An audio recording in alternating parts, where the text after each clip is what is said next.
Okay, guys, so we all have this sheet out. Those of you watching at home right here. Okay.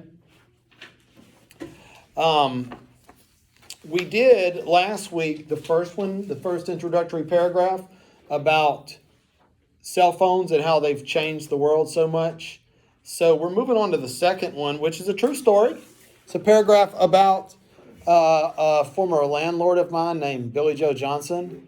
Any of you guys that hang out on the Pascagoula might be familiar with this dude. He's like the baddest dude ever. So here's my concluding paragraph. All right, it's on your paper. It's number 2. It's easy to understand why Mr. Billy Joe Johnson is the person I admire most. He's an amazing outdoorsman, a wonderful caretaker of his family, and a giving Christian man. Of all the people I've ever admired, none can hold a candle to Mr. Billy Joe. So that is my concluding paragraph. Now, as we talked about last week, that the introductory paragraph and the concluding paragraph, they both say the same thing. All right? You're just using different sentences and different words, but you're making the same point. All right? So look at this paragraph again. I'm going to read it out loud one more time. Once you're reading along, it's easy to understand why Mr. Billy Joe Johnson is the person I admire most. He's an amazing outdoorsman, a wonderful caretaker of his family, and a giving Christian man. Of all the people I've ever admired, none can hold a candle to Mr. Billy Joe. Now, look at that. What is the main topic of our essay? If we're going to convert that into an entire essay, what would the main topic be? Mr. Billy Joe Johnson. Continue. And how he's a good person. The person I admire most. All right. So the essay topic would have probably been something like write about the person you admire most. Okay. Mine would be Mr. Billy Joe Johnson. And then I listed 3 reasons why he's the person whom I most admire. Brianne, give me reason number 1. He's an amazing outdoorsman. 1, amazing outdoorsman. River, number 2. He's a wonderful caretaker of his family. Wonderful caretaker of his family. Very nice. Jay, 3. A Christian man. A giving Christian man. That's number 3. So what I did is I listed the topic. I stated specifically who I was going to write about. And then I gave 3 reasons. Now, we're going to convert this conclusion into an introduction. The first thing we have to do in our introduction is obviously state the topic, right? And then we also have to give the 3 reasons. We have to say that he's an outdoorsman, a caretaker of his family, and a good Christian man. Now, we need to say it in different words, but it's got to mean the same thing. Now, I have a question for you, Miley. When we list the 3 things that are his positive qualities, do we have to keep them in the same order? Yes. Yes, we do. I don't know if you remember, we talked about that last week. If the first one down here is as outdoorsman, then the first one in the intro must be outdoorsman. If the second one is caretaker of his family, the second one must be caretaker. If the third is giving Christian, third must be... You say, Mr. Richmond, I think Christianity is the most important. We should have done Christian man first. I am cool with that. But that means you have to rewrite the conclusion and write an introduction. If you want to do that, go ahead. I don't know why you would want more work, but go right ahead. It must be in order. For a beef jerky, what do we call that when all things are put in the same order? Chronological order. No. You? Sequence? Sequence is wrong. You? Chronological order. No. Chronological order is the order of events in which they happen. When we keep everything lined up, you don't get to play, Miss Dahlgren. And keep everything lined up, that is called parallel structure. Okay? I gave you that phrase last week. Parallel structure. We're going to work on that tomorrow, actually. Parallel structure. We've got some exciting worksheets. Okay? Now, so we're going to rewrite this. First thing we have to do, we're going to write it up here. And by the way, do not copy until I tell you to copy. Okay? Because there's going to be a lot of scratching out. Now, it's easy to understand why Mr. Billy Joe Johnson is the person I admire most. Let's convert that into a sentence. Mr. Billy Joe is a person I admire most. Mr. Billy Joe Johnson is the person I admire most. Is that different enough? No. That's not different enough. What about this? Is the person whom I find most admirable? That's more different than person I admire most, which is the exact same thing, right? Okay? What if we just did this? Mr. Billy Joe Johnson.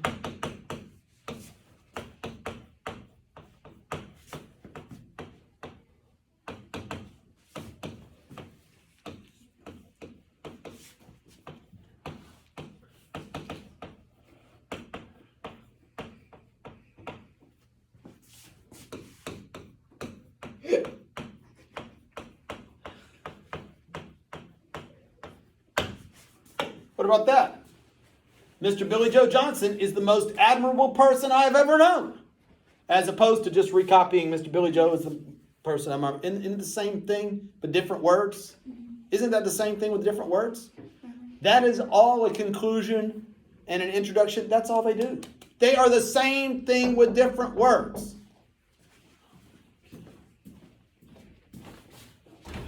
How may I help you? Good morning, I need a computer. All right. Now, we have to have a pretty introduction for this, though. I don't know if we're going to be able to just keep this. We got to state that our essay, we got to have some kind of fancy way of stating that our essay is about people, someone that we admire. Okay? Wait, you got something? Brienne has something. Go, Brienne. So I was taught that like you use like a hook and like Yes, this girl wants a hook. a question. No, we don't use questions. Have you ever met somebody nice before? Those suck. Have you had a taco? They suck. We're not using those. We're definitely not using questions. But if you, well, I will listen to your question. What was it? It was who do you admire most? Yeah, that's too lame. That is the topic. Okay? So no, we're not using questions. You're not the first person that's come into my room and tried to do this. I just think that's so lazy. Yeah. Yeah. Yeah. We're in 8th grade. 7th grade, maybe we could have done that. Yeah. I remember one I read about once my sister-in-law did. It was like, have you ever been on a houseboat? And I remember like, God, you're 20 years old. This is terrible. You know, God, you're still doing this stuff from 7th grade. I wouldn't even let my 8th graders do this. All right, moving on. Okay, so we got to come up with a fancy way of saying it. The only way you do a question for real is if it's something that's super unusual. Okay? Or that can be, that can really interest someone, that can really intrigue them. And those are just hard to pull off. Even for me. Okay? For anyone, they're just hard to pull off. So I admit, I appreciate the effort though. Okay? All right. Up here, I'm going to start, and do not write. Do not write because, again, this is going to be adjusted. I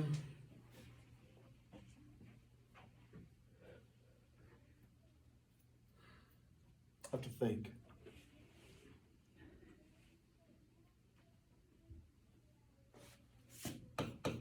Fortunately,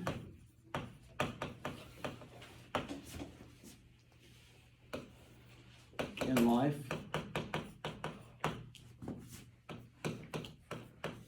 I've had the opportunity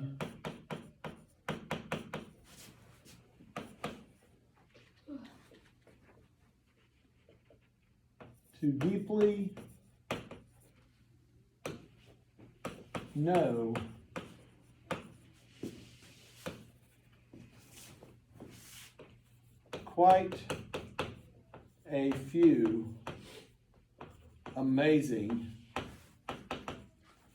people.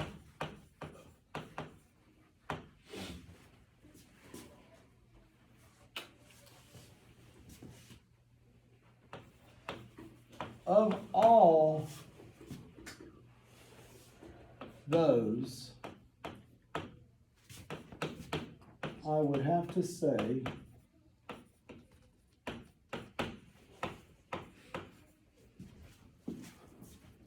let's check that. Fortunate in life, I've had the opportunity to deeply know quite a few amazing people. Of all those, I would have to say Mr. Billy Joe Johnson is the most admirable person. Okay? We don't want to say I have ever known. That's the most admirable person.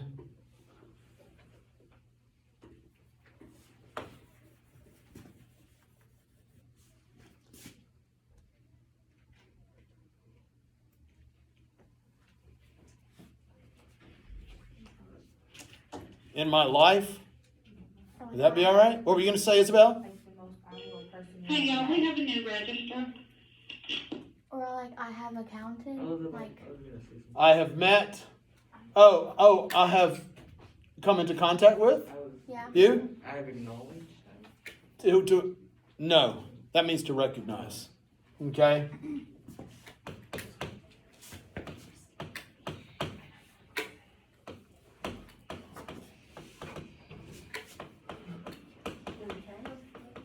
Oh, encountered. I think that's a better one. Yeah, let's go with encountered. Thanks, Miss D. I had to think about it for a while. I don't care. I'm glad you got it. I like that. Now let's check this. Now then, see, we have to reread this out loud. You got to reread this like 5 times. Fortunately in life, I've had the opportunity to deeply know quite a few amazing people. Let's stop. Is that a pretty decent little intro? It's not bad. I'm not going to sit here and be like, oh, that needs to be published, but I'll tell you it ain't bad.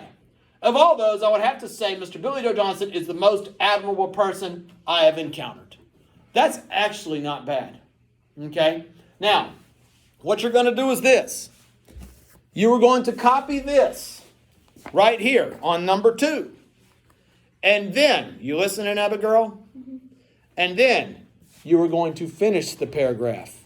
And in doing so, you must list his 3 qualities, but you must do it in different words. Just like we said this, but we said it in different words. That's what you have to do. Now, I need to let you know, in first period, some people were also rewriting this. Of all people I've ever admired, none can hold a candle to Mr. Don't do that. That's a concluding sentence for the essay. Keep in mind, this is a concluding paragraph, right? So don't worry about the last sentence. All right? You're going to copy this. Then you're going to list his 3 qualities in your own words in order. Got it? Yes, sir. Now, it's 9:52. You have until 10:02. That's 10 minutes to get this done. And then we'll collect them and read them out loud. Ah, heck, I'm in a good mood. Let's give these kids till 10:03. Go. Yes, sir. Those of you working at home or in ISI, this is what you need to do. We're on number 2. You need to finish it. You need to be prepared to read it upon return to my class. Have a good day. You people want to tell them goodbye? Goodbye. All right, Jamster. Goodbye. Flippity-dee.